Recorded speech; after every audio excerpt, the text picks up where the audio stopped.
Okay, so the next question is, what are the things that they both have to work through their union together? This is more of a twin question. I could tell this question came from a DF for sure.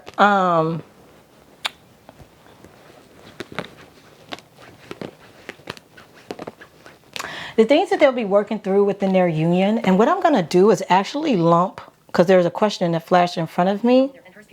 Let me see. How will their family dynamic be? And first new line. What will the working dynamic between Chris and his on community work or prefer solitude? All right, so On community work or prefer solitude?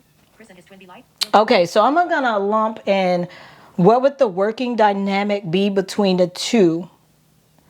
Will they want to do community work or prefer solitude? And then the other one is, what type of work First period. How will their family dynamic new line work through in their union together?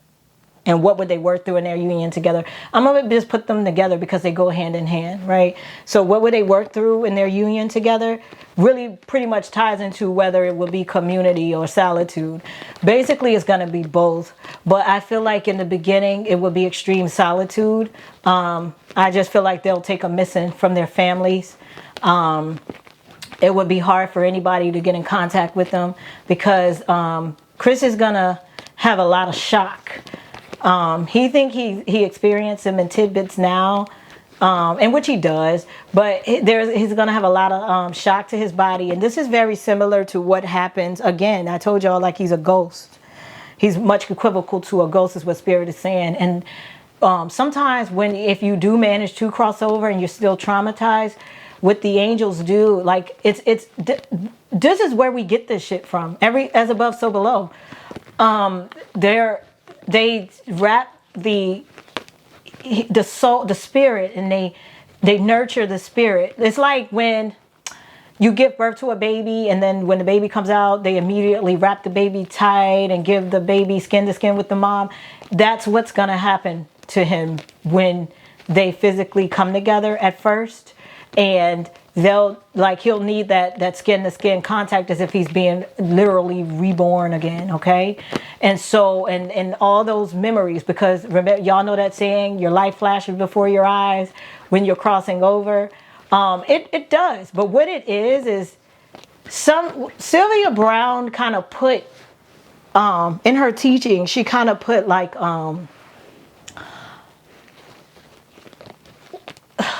there's an artist that illustrated this stuff too.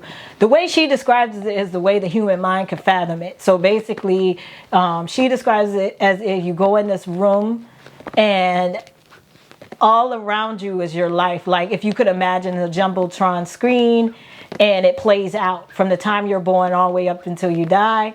And you're sitting with your guide and your other people that was helping you.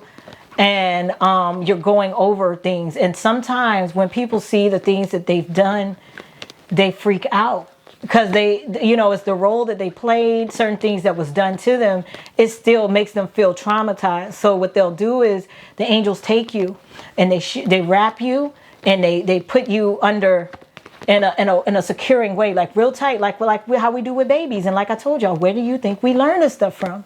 As above, so below. They actually send cures down from heaven to us. You have people that channel it.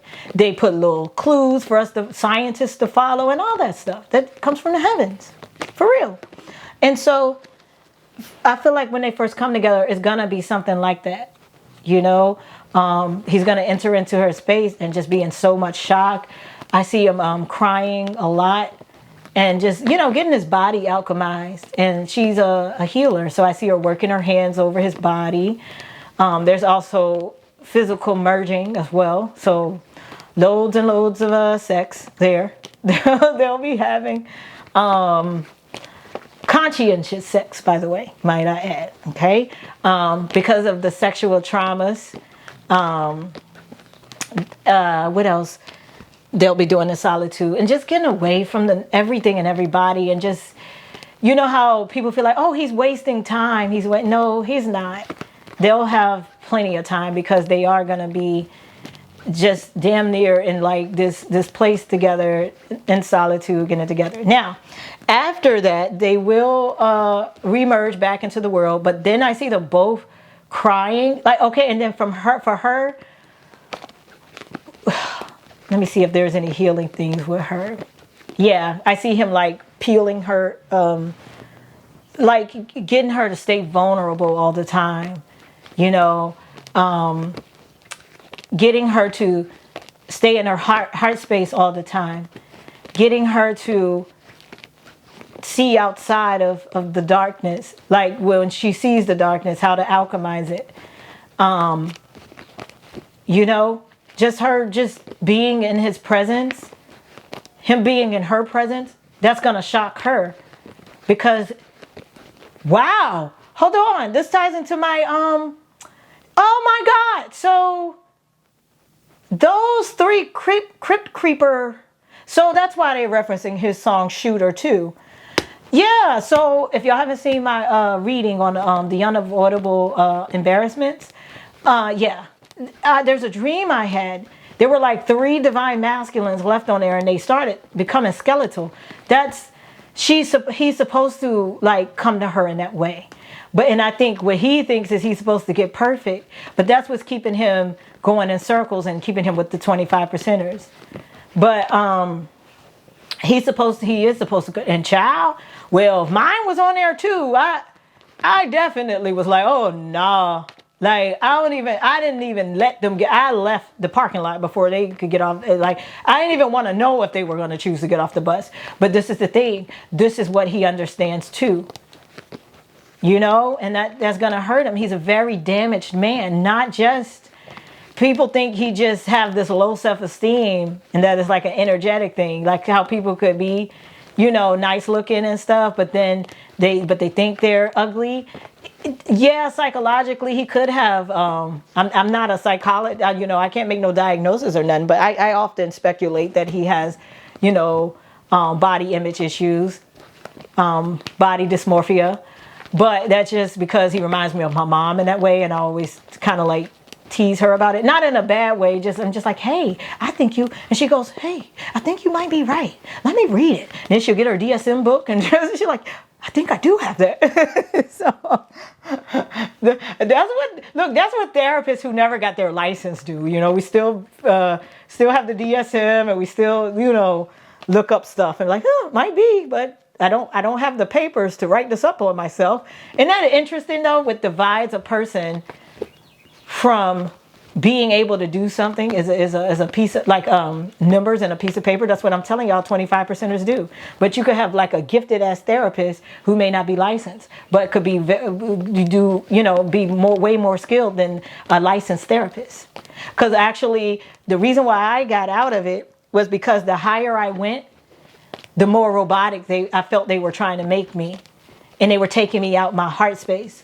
And I had to make that decision. Like, am I going to go for the licensure program? I went, because you got to finish your master's first, and then you go into your residency and all that stuff. And it's just like being in the secret society, like how you climb up, you think you're learning about Christ or whatever, and then when you get to this point where you have to decide on you want to go on a straight and narrow path, in the left door or the right door, it is a heartbreaking thing to go through. And I feel like college, like institutions slightly have a little touch of secret society, like the way secret societies are structured.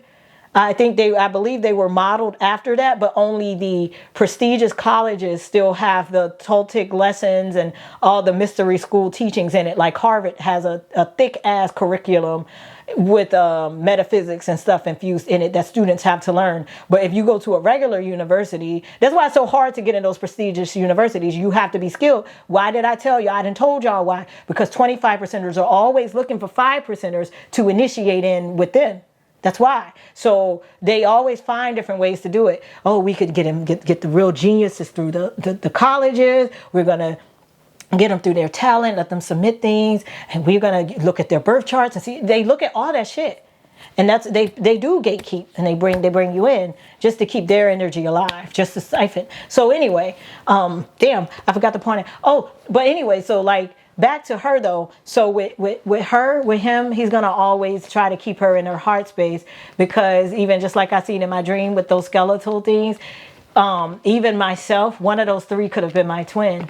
And I probably could have changed the trajectory of the dream had I stayed. And I'm just learning this right now with doing his reading. And this is to answer anybody that try to or used to try to come at me like, oh, you're obsessed with Chris. Why do you? Because first of all, a lot of people are we're all interconnected, number one. But if I found a formula that fucking works for me and makes sense for me, I'm gonna work with it. And I don't care. Like, and that's why I'm connecting dots now. So people could think what they want to think. But there were 3 skeletal DMs on that bus. I'm not going bananas like, oh, I'm just trying to throw little subtle hints that Chris is my twin. No, how diabolical would that be? I'm just living in the honesty and in moments with you guys, with everything. There were 3 DMs on that bus that were skeletal. Okay? Let me make that clear because I'm still trying to make a point with Chris and his twin. So when in my dream I saw that psychically before the bus stopped, I left and went back into school. And then another day came where I was packing my bag again and leaving. And that's when I ran into my teacher. You see how right after, I feel like had I stayed there and let them get off that bus and let him approach me, my twin, maybe that was him in those 3. One out of one of those 3. But that scared me. So I feel like for his twin, it could be something similar like that. She's going to have to, and I remember in my old channel, a lot of times in a Libra reading, this would come out, Phantom of the Opera. And y'all know the story. If you don't, look it up. The guy was a ghost. And he wanted her to love him, but she was human. He was a ghost. And his face was monstrous. And he came off as evil because they thought he was haunting the theater. But he just wanted her to love him for him. And he was trying to get her to see that she was the love of his life. Like they were ultimate soul partners. And she did choose to join him. And all the rest of the actors and actresses and stuff thought she was a damn fool. Like, what? You're gonna go, what? And I remember hearing this story, learning about this in 3rd grade, y'all, in music class. Our music teacher put us on to this in 3rd grade. I don't even know if we were supposed to be learning about shit like that in 3rd grade. Now that I think about it. But my Scorpio moon ass was enjoying it because I used to watch movies. Scary movies was my shit at 5. I'd be at home by myself watching that shit. So that's that. Their community work. Yeah, their community work is in charity. A lot of their community work would be what's special to them and what limited them. So let's say Chris was dyslexic or something like that. They're going to have an organization for that. That they'll be the faces of, because I feel like he already, secretly do whatever, but they're going to like restore or take his stuff that he used to have to the next level. Even the fashion line and everything is going to be, he was channeling these things. He just wasn't supposed to do it with the people that he was trying to do it with. If she hit brick walls, that's why too. There are certain things that's preserved for them to do together. So things is like, that they felt impacted their lives or changed their lives, that's what their community work would be on. But it's charity mostly. As far as creative work together, is going to be, I feel like, about their twin journey. Like it's going to be based around that kind of stuff, the content that they do with that. But when I hear the word community, I think, things that they contribute to make the community a better place or aware or to engage with the community. It would be things like that, fundraisers, charities, but mostly bringing awareness but mostly not even the basic stuff, but really feeling like family to these people and vice versa, like really doing things family oriented with community. So, I see like their fundraisers would be like cookouts or, things I was given for divine masculine and feminine. Their community stuff would be like real personal. Like you feel like you've known them all your lives kind of vibe. It won't be elitist. Okay. If that makes any sense. And then as far as so I talk about their work on each other, which for him, Feels like a lot of tainted sexual trauma. And for her, it feels like a lot of him like unraveling her guard, having her guard up to for being vulnerable, you know, creating a safe space for her to use her gifts even more, you know, because to me, it's like they both are gifted in different ways. Like she feels, hey, if she's already a 5%er, then we know what she about. And then we know his gifts, you know, because they're around the 25%ers, it's put on display to kind of show the 75%ers that, hey, you know, this is a rarity kind of thing. So yeah, he's gonna always, they remind me of Jerry and Esther. Abraham Hicks, you know, Jerry and Esther. Esther channeled Abraham Hicks, and Jerry was the more logical, practical one. Like he asked the questions. He was the one that said, hey, we need to take this thing on the road. How does Abraham feel about that? Can you channel him real quick? And like, I feel like how Jerry was with Esther, like how he had this limitless interest in, like nothing ever got old to him when it came to Esther's gifts. Never. So that kept them in love with each other. It kept the love alive all the time, because them being around each other, like I told y'all with Chris and Twin, is not an average relationship. So they wasn't having to work on everything they're having to work on now that people in relationships have to work on, they're working on in separation. Everything that they will be working on together will be endless. Like they will never get enough of each other. And no, it sounds like a fairy tale, but that's why it feels like a nightmare now. I'll say that again, like Dr. Umar says, how he repeats himself. I know right now, I know what I said sounds like a fairy tale because it's a nightmare right now. And it's a nightmare right now because they're doing things, they're working on things within themselves that people in relationships work on. 75%ers. But when they come together, that's why when they come together, it's going to be like they're heaven on earth, which is why they equated Chris out to being like a ghost that just need to cross over into the light. Because once they get that, they don't ever have to worry about, like, things aren't going to be perfect, because that's why they wrote to have their heaven on earth, because they will still have these earthbound experiences like they have now. They have the ability to tap out and do this high frequency shit, but they still have to be human. And I feel like they hate that a lot of times, which is why I feel like when they go into solitude, the angels and stuff are going to be fussing at them a lot. Like, y'all got to get out there. And they both, that's when I'm going to finally see them cry like at the same time in unison, because they're just going to like, can we just go to another planet? Because they're going to awaken even more to so much, you know? So yeah, that's what their community stuff look like. Career wise, it'll be very spiritual. He feels more like he'll use what he learned from the 25%ers. Like, you know, we're going to get this buzz and we're going to go all around and you're going to do this and do that. It's just what I see. They're just like Esther and Jerry, basically. That's the closest example I could give to y'all what their careers look like as one. It's not really, I feel a grand finale, like I told another girl about his music. Like there is another tour shortly, but it feels like she would be with him on this one, but hidden. We'll be trying to figure out if they're together. Then the Solitude looks like it comes, in which we're going to believe, oh, this nigga didn't retire. Da, da, da.